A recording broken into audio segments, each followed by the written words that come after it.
Olá, boa tarde, crianças. Como vocês estão?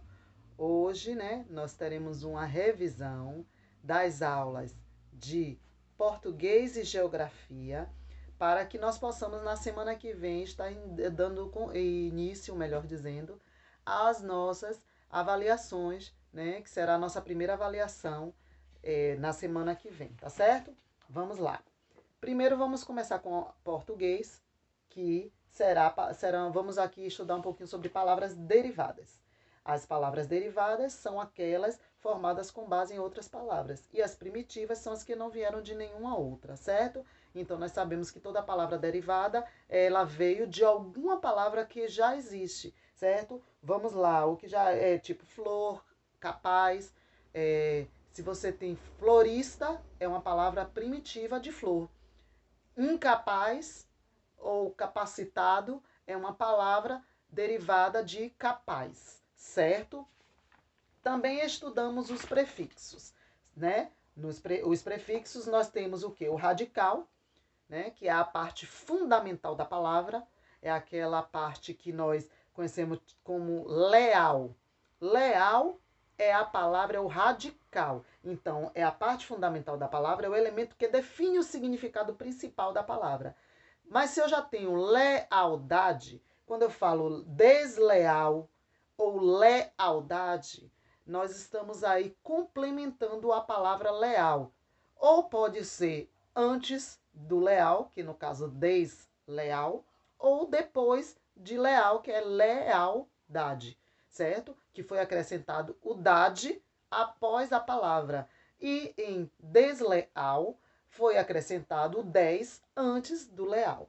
Então, nós temos aí um prefixo e um sufixo.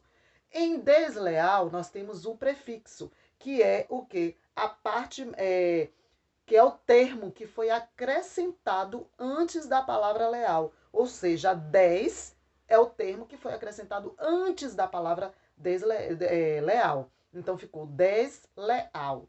Temos um prefixo.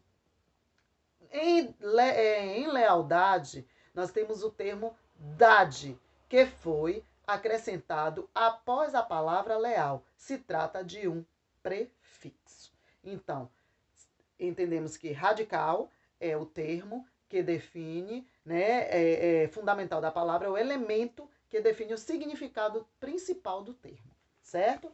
Então, sendo assim, nós vamos para a frase, que foi também um assunto que nós estudamos, e que frase nós sabemos que é toda palavra ou conjunto de palavras que apresenta um sentido completo no contexto em que está inserido. São enunciados que servem para estabelecer uma comunicação. Então vamos lá. Frase pode ser apenas com uma palavra? Sim. Mas ela precisa ter um sentido para ser uma frase. Vamos lá. Socorro, socorro, olá, olá, né? Oi. Você entende o que eu estou tentando falar com você. É uma comunicação onde há uma compreensão do que se fala. Porém, se eu digo caneta, lápis, borracha, você não entende o que eu estou querendo dizer. Então, não é uma frase. Frase, ela pode haver apenas uma palavra, mas ela precisa ter um sentido completo daquilo que eu estou querendo falar. Certo? Vamos lá. As frases, ela tem os sinais de pontuação, que são ponto final, interrogação, temos o exclamação ou também as reticências. As frases, normalmente, elas podem ser nominal ou verbal. Nominal é quando não possui verbo e verbal é quando ela possui verbo. Vamos lá. Quando eu falo assim... deixa eu ver aqui. Amarelo, verde, azul, rosa. São cores ou bolinhas. Né? Bolinhas amarela, verde e azul. Um exemplo. Se eu falar assim, você entende o que eu estou falando, porém não possui um verbo nessa frase para fazer, né? Não apresenta o verbo. Porém, quando eu falo, vamos lá, deixa eu ver aqui. Os corantes dão uma aparência encantadora e apetitosa aos alimentos. Os corantes dão.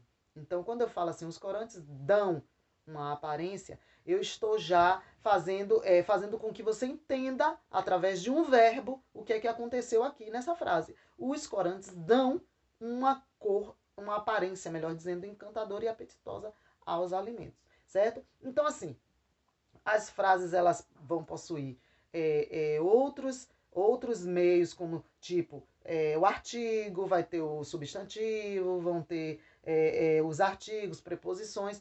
Porém, quando ela tem um verbo independente, ela é uma frase verbal. Se ela não possui verbo, ela é uma frase nominal. Tá certo?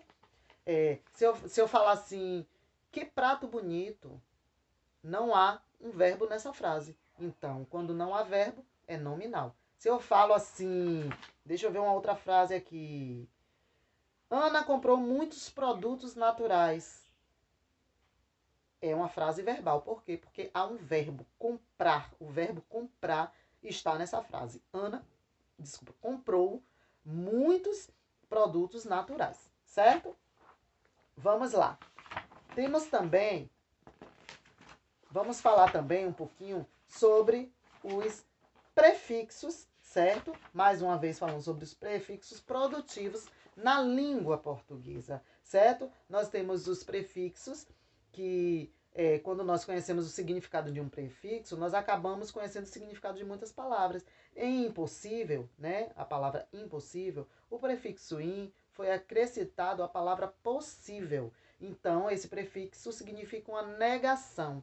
Né? Então, nós sabemos que existem outros produtos importantíssimos, que dá origem, né, à palavra importou.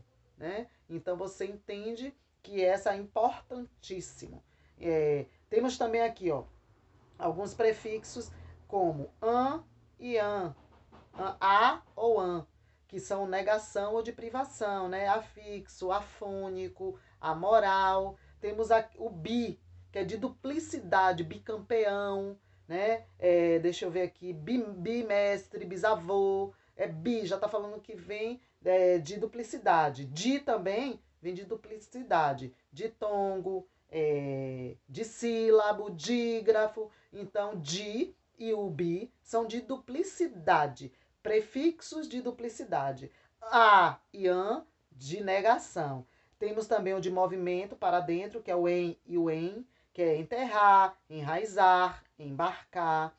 Temos o extra, o prefixo extra, que é o significado de posição exterior ou superioridade, né? Extraordinário, extraterrestre, extravaiar.